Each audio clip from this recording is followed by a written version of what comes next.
Hi guys, আসসালামু আলাইকুম। কম বেশি দই খেতে সবাই পছন্দ করে। অনেকে মিষ্টি দই পছন্দ করে, অনেকে টক মিষ্টি দই পছন্দ করে। আমি দুধটাকে বারবার নাড়ছিলাম, কারণ এর আগে আমি একবার দই বানাতে গিয়ে দুধটা সম্পূর্ণ ফেলেই দিয়েছিলাম। এর জন্য আমি বারবার ভালোভাবে নেড়ে নিচ্ছিলাম। দুধটা এরকম ঘন হয়ে আসলে এর মধ্যে দিয়ে দিতে হবে পরিমাণ মতো চিনি। আমি এখানে চিনির পরিমাণটা খুব বেশি একটা দেইনি, কারণ যেহেতু এটা টক মিষ্টি দই হবে, এর জন্য আমি চিনির পরিমাণটা কম দিয়েছি। দই সুন্দর একটা কালার আনার জন্য ক্যারামেল তৈরি করে নিচ্ছি। ক্যারামেলে আমি চিনি বেশি দিয়ে দিয়েছিলাম, এর জন্য চিনিটা কমিয়ে নিয়েছি, কারণ তাহলে দইটা মিষ্টি হয়ে যাবে। ক্যারামেলটা তৈরি হয়ে গেলে এর মধ্যে সামান্য পরিমাণ দুধ অ্যাড করে তারপর দুধের মধ্যে ক্যারামেলটা দিয়ে দিতে হবে। আর বিড়ালটাও কিন্তু এই দই খেতে খুব পছন্দ করে, তার জন্য বারবার আসছিল। তারপরেই তো আমি এর মধ্যে দই বীজ অ্যাড করে দিয়ে সুন্দর করে নেড়ে নিয়েছি। নেড়ে নিয়ে দুধটাকে একটু সেঁকে নিয়েছি, কারণ এর মধ্যে অনেকটা লাম্পস থাকবে।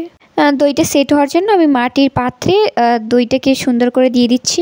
এই তো এখানে 3টা পাত্রে দিয়ে দিয়েছি, 2টো পাত্র ভরে গেছে আর একটা পাত্রে সামান্য পরিমাণ হয়েছে, তাও আমি এটার মধ্যেই দিয়ে দিয়েছি। তারপর আমি একটা পলি দিয়ে রাবার দিয়ে খুব সুন্দর করে আটকে দিয়েছি। তারপর একটু গরম স্থানে সুন্দর একটা কাঁথা দিয়ে ঢেকে দিয়েছিলাম।